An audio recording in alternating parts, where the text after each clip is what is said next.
कोणत्याही देशाच्या विकासाचं मूळ हे त्याच्या पायाभूत सुविधांमध्ये दडलेलं असतं. याच सुविधा देशाच्या आर्थिक क्षमतेला चालना देतात. आज आपण अशाच एका भव्य योजनेचं विश्लेषण करणार आहोत, जी भारताच्या भविष्याला एक नवा आकार देऊ शकते.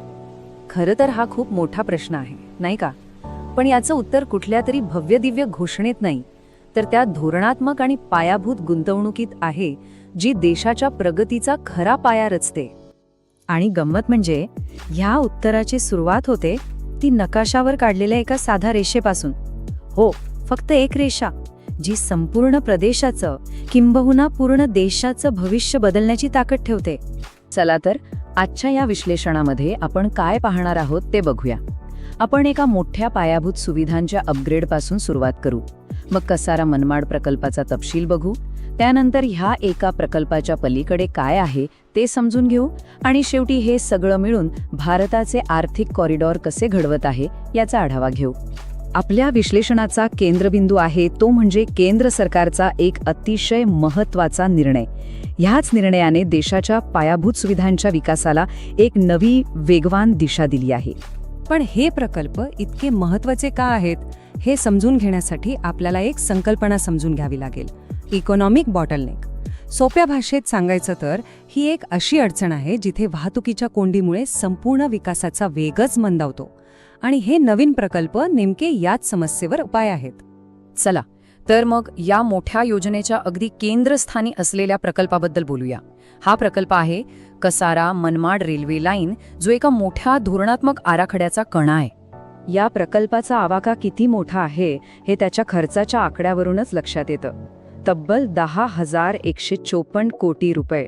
हो, ही प्रचंड गुंतवणूकच या प्रकल्पाचं महत्त्व अधोरेखित करते. आणि हा खर्च आहे 131 किलोमीटर लांबीच्या नवीन तिसऱ्या आणि चौथ्या रेल्वे लाईनसाठी. विचार करा, या मार्गावरची वाहतूक कोंडी यामुळे कायमची संपणार आहे. या प्रकल्पाचं नियोजनही अगदी पक्कं आहे. मंजुरी तर मिळाली आहेच, आणि आता पुढच्या 5 वर्षांमध्ये हा प्रकल्प पूर्ण करण्याचं लक्ष ठेवण्यात आलं आहे. ही टाईमलाईन या कामाची गती दाखवते. आता हा काही साधा रेल्वे मार्ग नाहीये. याच्या अभियांत्रिकी वैशिष्ट्यांवर नजर टाकली तर थक्क व्हायला होतं. विचार करा, एकूण 28 किलोमीटर लांबीचे 5 मोठे बोगदे आणि तब्बल 237 लहान मोठे पूल. यावरूनच या प्रकल्पाची भव्यता आणि त्याचं धोरणात्मक महत्त्व आपल्या लक्षात येतं. पण थांबा, कहाणी इथेच संपत नाही. कसारा मनमाड प्रकल्प तर एका मोठ्या चित्राचा फक्त एक भाग आहे.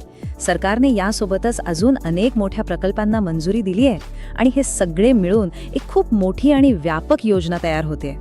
आणि या सगळ्या प्रकल्पांची एकूण किंमत किती आहे माहितीये? तब्बल 1,60,504 कोटी रुपये. हा प्रचंड आकडाच सरकारच्या पायाभूत सुविधांबद्दलच्या व्यापक दृष्टिकोनाची साक्ष देतो. आणि ही गुंतवणूक फक्त रेल्वेपुरती मर्यादित नाहीये.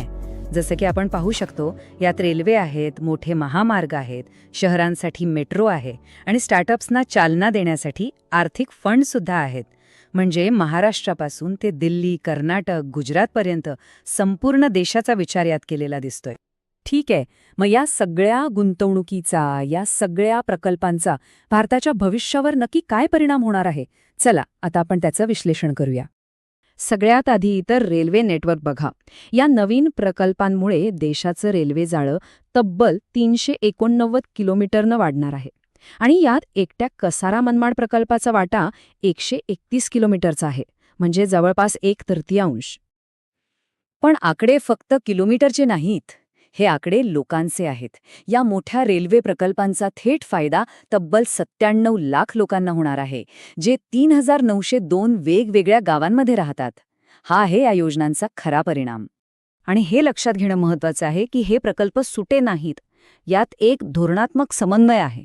उदाहरणार्थ, कसारा मनमाड मार्ग हा समृद्धी महामार्गासाठी एक महत्त्वाचा फीडर रूट बनेल. त्याचवेळी दिल्ली अंबाला मार्ग उत्तरेकडची वाहतूक कोंडी कमी करेल. म्हणजे हे सगळे मिळून एक असं जाळं तयार करत आहेत, जे उत्पादन केंद्रांना थेट बाजारपेठा आणि बंदरांशी जोडेल. सरकारच्या निवेदनातही हेच म्हटलंय की हे प्रकल्प पूर्व, पश्चिम आणि मध्य भारताला जोडणारा एक अत्यंत महत्त्वाचा दुवा आहेत. म्हणजे हा फक्त एक मार्ग नाही, तर देशाच्या 3 मोठ्या आर्थिक भागांना एकत्र आणणारी एक साखळी आहे. म्हणजे आपण एका मोठ्या बदलाच्या उंबरठ्यावर आहोत. एकीकडे आहे जुनं वास्तव, वाहतुकीची कोंडी, विकासातले अडथळे आणि मंदावलेली आर्थिक गती. आणि दुसरीकडे आहे एक नवीन दृष्टी, जिथे लॉजिस्टिक्सचा खर्च कमी होईल, वाहतूक सुरळीत होईल आणि विकासाला प्रचंड वेग मिळेल. थोडक्यात सांगायचं झालं तर हे फक्त सिमेंट कॉन्क्रीटचे प्रकल्प नाहीत. ही एक अतिशय विचारपूर्वक केलेली गुंतवणूक आहे. गुंतवणूक कशात? तर देशाच्या आर्थिक एकात्मतेत आणि विकासाच्या गतीमध्ये. म्हणून सुरुवातीला आपण ज्या नकाशावरच्या रेषेबद्दल बोललो होतो त्याकडे आता पुन्हा एकदा पाहिलं पाहिजे. कारण ह्या आता फक्त रेषा उरलेल्या नाहीत, त्या भारताच्या अर्थव्यवस्थेच्या भविष्यातील रक्तवाहिन्या आहेत, ज्या देशाच्या प्रगतीला एक नवी ऊर्जा देणार आहेत.